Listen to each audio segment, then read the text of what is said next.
हाँ दोस्तों, सुनो मेरी बात। बात ऐसे है कि जब कोई फैसला रिजर्व रखा जाता है ना, तो उसके अंदर क्या है कि जैसे आज जजेस ने फैसला रिजर्व किया, ठीक है। तो जब कोर्ट ख़त्म होती है उसके बाद जो है जजेस बैठते हैं, ठीक है, दोनों कंपनी के वकील को बिठाते हैं साथ में।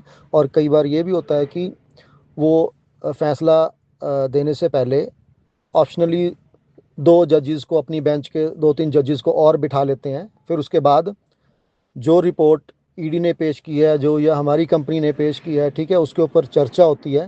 फिर सब अपना अपना पक्ष रखते हैं, ठीक है। दो तीन एक्स्ट्रा वकील जज होते हैं जो, ठीक है, वो भी उसमें आ जाते हैं। कई बार दो जज ले लेते हैं कि कहीं कोई गलत फैसला ना हो जाए, कि मतलब ऑप्शनली जो है कि ओपिनियन मिल जाएगा, ठीक है ना। तो इसलिए तो उसके बाद जब शाम को जजेस फ्री हुए होंगे, तो ठीक है, अलग से रूम में बैठे होंगे और वहाँ पे जजों ने दोनों वकील्स को भी बुलाया होगा, ठीक है। जो भी ईडी ने अपने दस्तावेज वहाँ पे पेश किए, और उनके एवज में हमारी कंपनी ने जो दिए होंगे, हमारे वकीलों ने क्या होगा, तो फिर एक बातचीत हुई होगी, ठीक है ना। फिर जो दूसरे जज होंगे उनसे भी डिस्कस किया होगा कि इस तरह से करके इनका है, तो किसका पलड़ा भारी पड़ रहा है, ठीक है ना। तो ये सारी चीज़ों को देखते हुए तो वहां पे डिस्कस होती है रिजर्व फैसले को। मतलब रिजर्व का मतलब रिजर्व रख लिया, बाद में करेंगे, ठीक है ना। तो मतलब वो आज की डेट में ही होना था।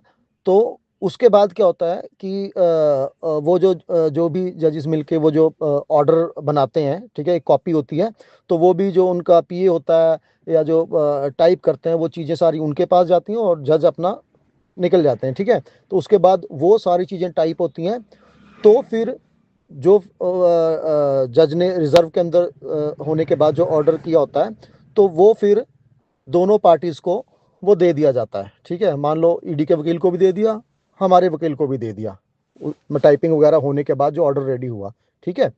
तो वो होने के बाद उसके बाद हमारे वकील हमारे तक पहुंचाते हैं, मतलब हमारी कंपनी तक पहुंचाएंगे।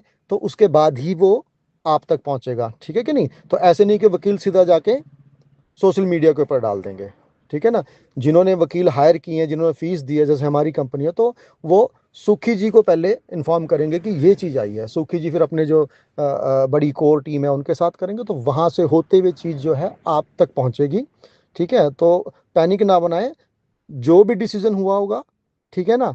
तो अगर तो हमारी तरफ का हुआ होगा, तो कोर्ट ने वो डिसीजन दिया होगा जैसा भी होगा, ठीक है। या कोर्ट को लगेगा कि नहीं, एक दो दिन की और बात हो सकती है, अगर ईडी कहता है कि नहीं सिर्फ एक दो दिन और, ठीक है ना, तो कहते हैं चलो ठीक है, रिजर्व तो कर ही रखा है, तो एक दो दिन का और आपको डेट दे देते हैं, तो वो हो सकता है, ठीक है।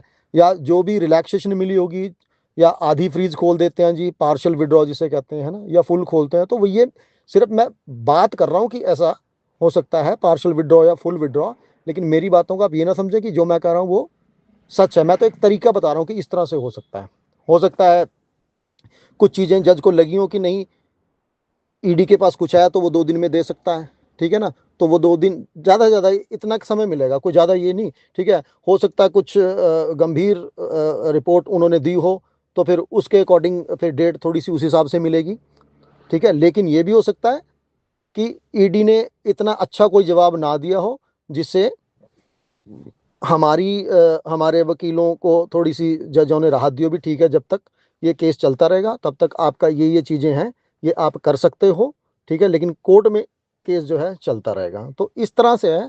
अगर किसी को मेरी बात समझ आ रही होगी तो मोस्टली ऐसा ही होता है रिजर्व कैटेगरी वाले केस के अंदर, ठीक है। बाकी अभी हमारे तक पहुंचा नहीं है, जैसे आएगा तो आप लोगों के सामने वो आ ही जाएगा, ठीक है ना। तो थोड़ा सा शांति बनाए रखें, कोई दिक्कत नहीं है। देखो मेरे भी पैसे लगे हैं, मैं बार बार कहता हूँ कि मैं भी आप ही की तरह हूँ, ठीक है ना। तो लेकिन मैंने नज़दीक से वो चीज़ें देखी हैं, तो इसलिए थोड़ा सा मैं बहुत कम ऑडियो डालता हूँ। लेकिन मैं जो मुझे लगता है कि अब ज़रूरत है डालने की, मैं तभी डालता हूँ, ठीक है। Thank you.